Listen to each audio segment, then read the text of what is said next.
Talk for 8 hours on the phone.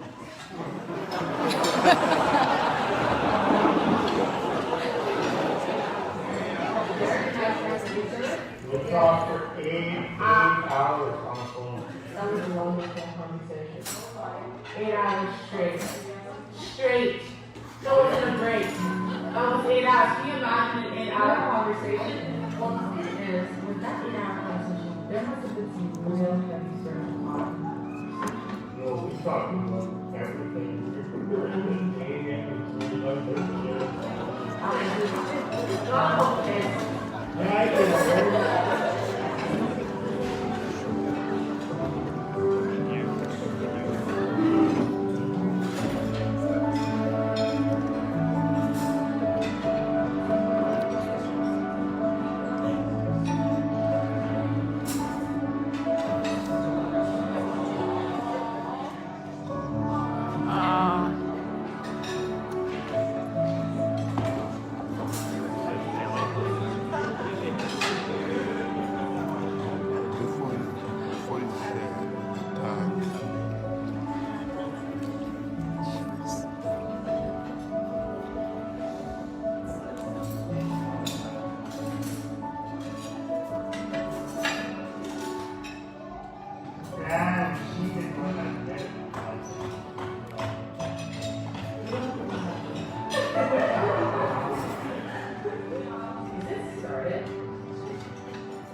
Do I start when I'm seeing her first?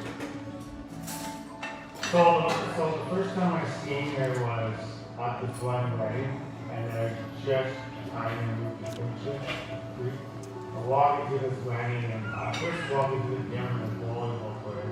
Seeing this girl in this yellow dress that was really good at volleyball. She was dark and she kind of stuck out with the yellow dress. So I was in and out of the gym playing volleyball. So that I looked at her and I knew I could never talk to her. Just the vibe she threw off, and like, there's no way I would even have a chance to talk to her.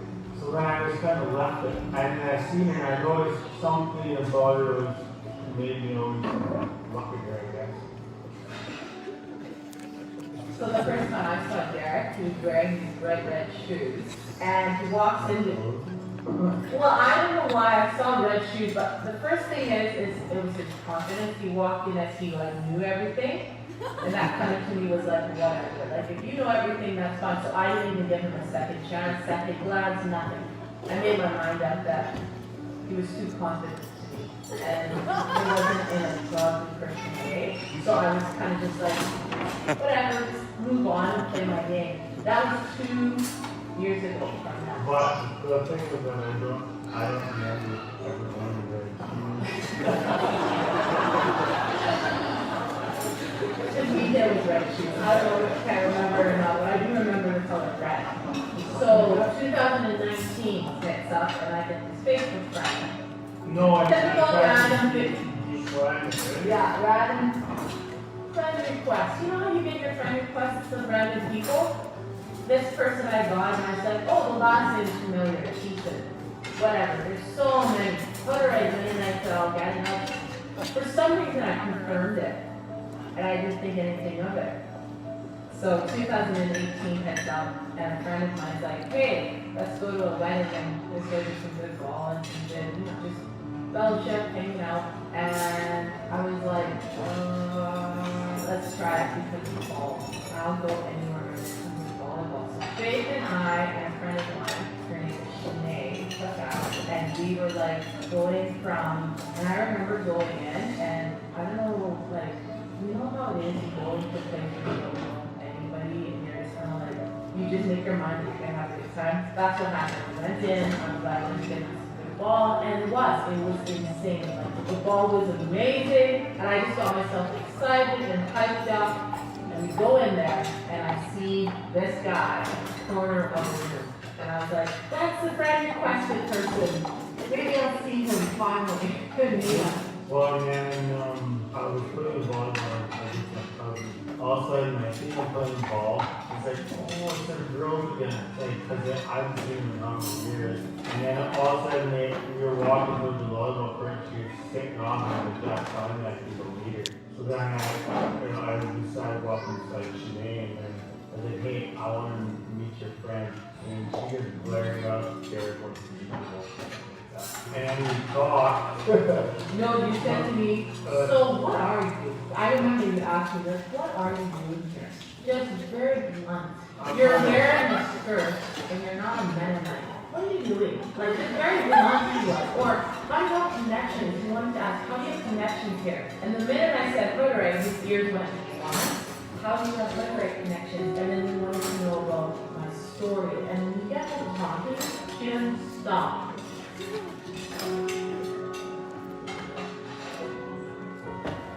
She like lives for volleyball. Right after I met her, we didn't play volleyball ever since. So then I thought to myself, like, she's like really cool, kind of like on top of her again. And we go and leave and come back to this hall. And I was telling her that I could sat down, I said, I'm gonna leave, sit down until she has to come. People were starting to eat her, everything else, and her and the sister, and then they came up to sit down. And then all of a sudden, They left. yeah, they just got up and looked at. I still think to this day it was some of the first stuff. So Faith and Sinead just left. They just got up and walked away. And here I am in this group of, can I just say it? Guys. I don't know anybody. I'm by myself. My heart is like, help me, help me, help me. And the only thing I could say is they're just in a home right now. Like, I was just like, I don't want to get up, I don't want to move, because everybody was getting out to go eat. And she didn't know, she's like, okay, this I'll go on. And she I don't know what to do. I looked at her like, who cares? She's coming with me. And that was the moment when I realized that, okay, just like, it's okay. I knew people were gonna look. But I felt like it was like that most kind of like safe place where if you had at least somebody to just be with, and that was right there. There was something about him that made me feel safe and comfortable. I didn't know who this guy was, yet I could feel comfortable and safe. So I just went with it. The fact that he said, who cares? Let that be your quote for like ever, and it stuck with me. Who cares? Yeah, we went had food, we had a good time. And then I guess there was some up and down after the wedding, and I was kind of hoping, like, yeah, she could say goodbye to her so she didn't know that I had a good time. She wanted to stay involved because I didn't really want it. She threw a vial at me, and I was like, what? Like, this doesn't make any sense. But I got it. Well, in the back of my head, I felt bad for not saying goodbye to him, or just saying, wishing him like it was a good weekend and wish you the best. Just because I've never met somebody like Derek who, can I just say it? It felt so natural, but without that whole like, oh, what do you think of me? Like, there was none of that. It was just like a good friend made, and I want them to know that it was a good time, and I appreciate it, but it left really dirty, kind of weird. It left like it was almost like I was mad with him, and I felt bad about it, so I kept thinking. When he messaged me on Messenger, I was like, yes, now I can say thank you, but part of me didn't know I'm saying goodbye. So I said, just if you're ever in town, if you're ever in Edmonton, come by, stop it for coffee, and here's my number, and WhatsApp, and he took it and like, ran, like he ran with it. Well, we had started talking about That's funny. The Bible and everything, and she knew the Bible better than I did. That became across. I was like, well, how is this work? I thought I was doing pretty good, you know? And she knew all this other stuff. And we got on the subject of before we go to bed, that's the devotions together. And then we started doing that. That's where I think it started like having a little bit of feelings. partially why we were friends is because I was in a relationship. So I didn't think of Derek as being that potential relationship. I thought of him, actually thought of him as being a soul friend, best friend. I didn't even think anything of it, that it was more like, I think what I was striving for was more of a spiritual friend that was going to draw me closer.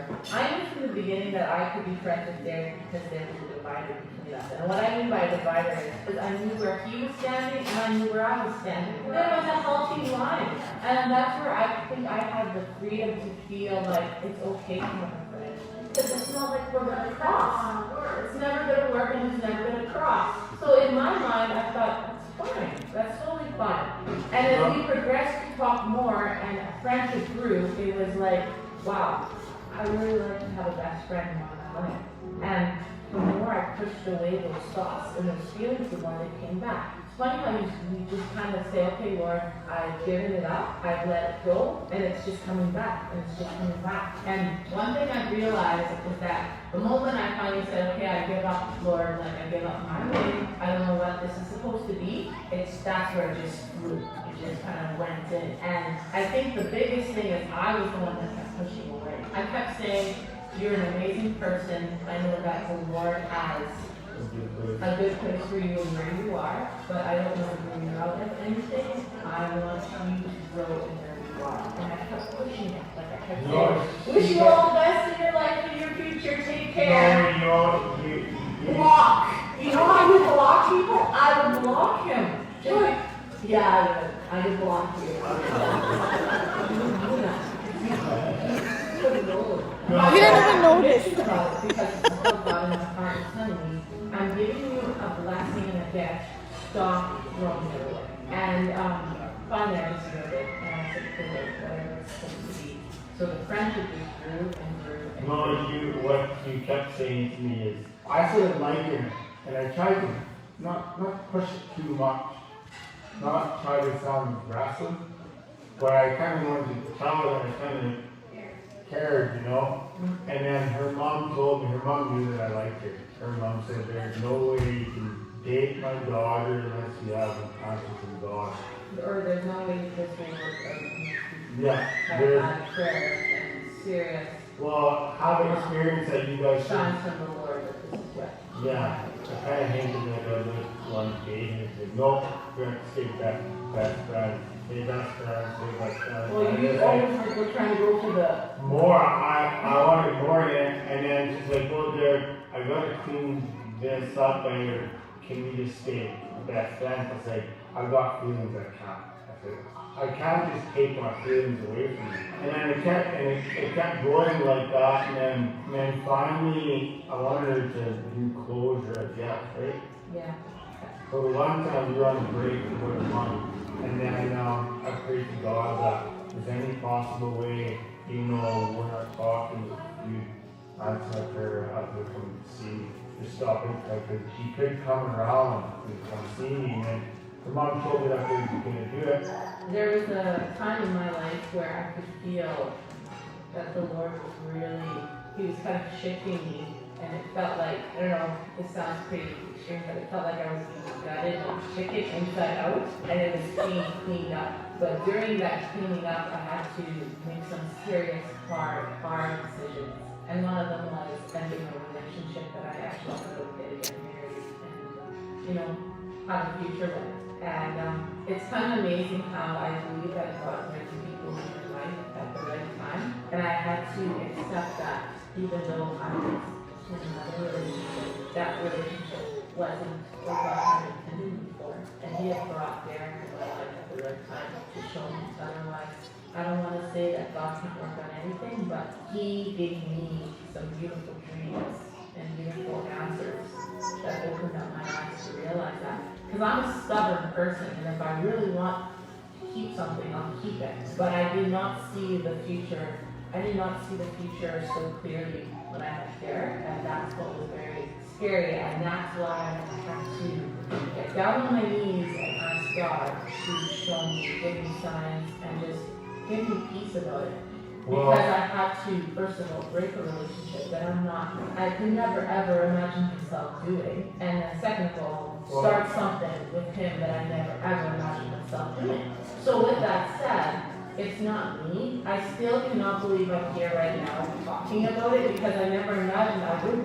But I'm here now saying that I feel at peace that God has given me to just go forward in it. But I would say the biggest thing that pushed it was every single time we ever prayed that God was in between us. No matter what happened, no matter what people would say, God wouldn't be in between us. She was working a lot, she finished her schooling, and then I finished in January. yeah. I had hopes that I was gonna, start working, No, get my business go. going. Go to Africa. Oh yeah, go to Africa. She was working with two weeks on, and the 1 week she pushed it was a whole month, and then that really hit me as like, there's no way I could do it. So it was like, that's the part, and usually what I every 2 weeks is doing. So, and then I told my buddy, I was like, I need to buy a ring for clothes. I didn't know anything. No, she didn't know I was anything. clueless. I was And then, it's actually kind of funny because it was a new thing for me, and I wanted to propose, and then we go on. So I'll explain what happened.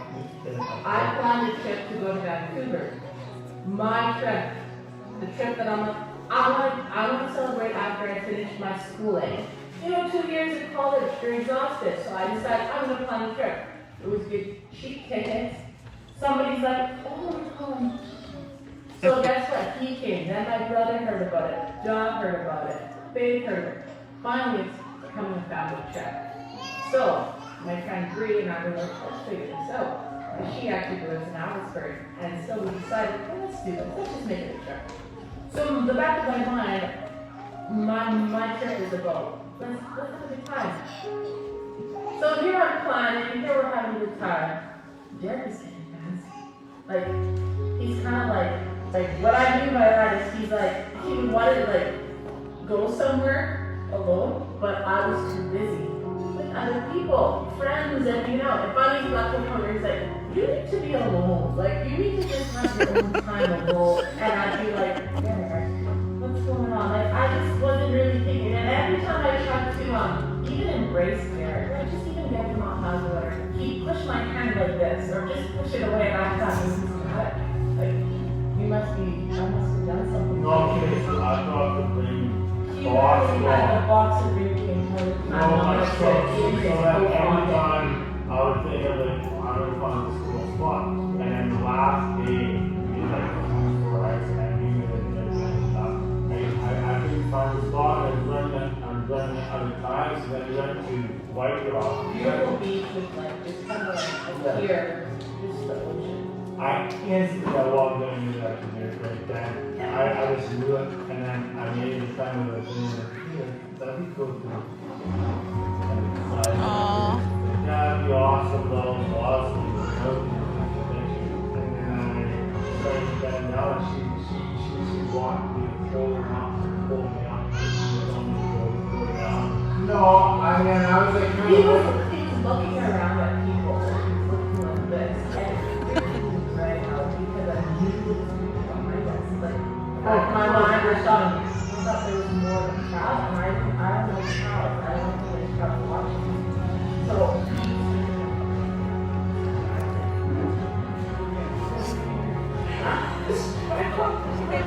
yeah, so when No, I thought it was just like, who cares? and I asked him to marry me, and then trying to get out of the house. The Christian in the back end says,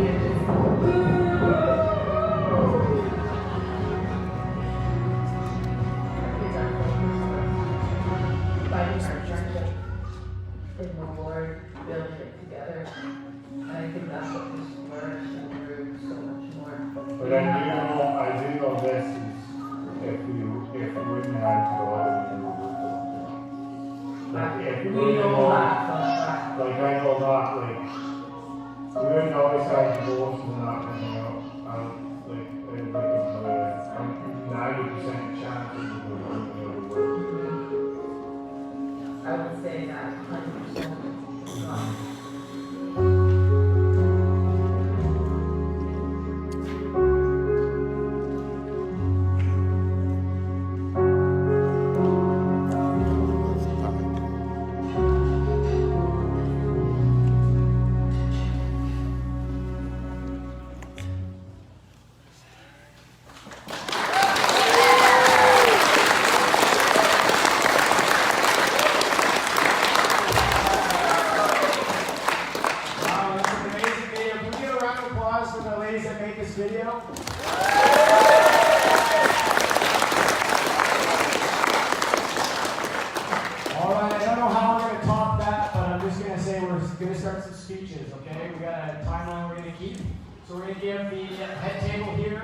couple of minutes to move their chairs back. And then we'll start the speeches in 30 seconds.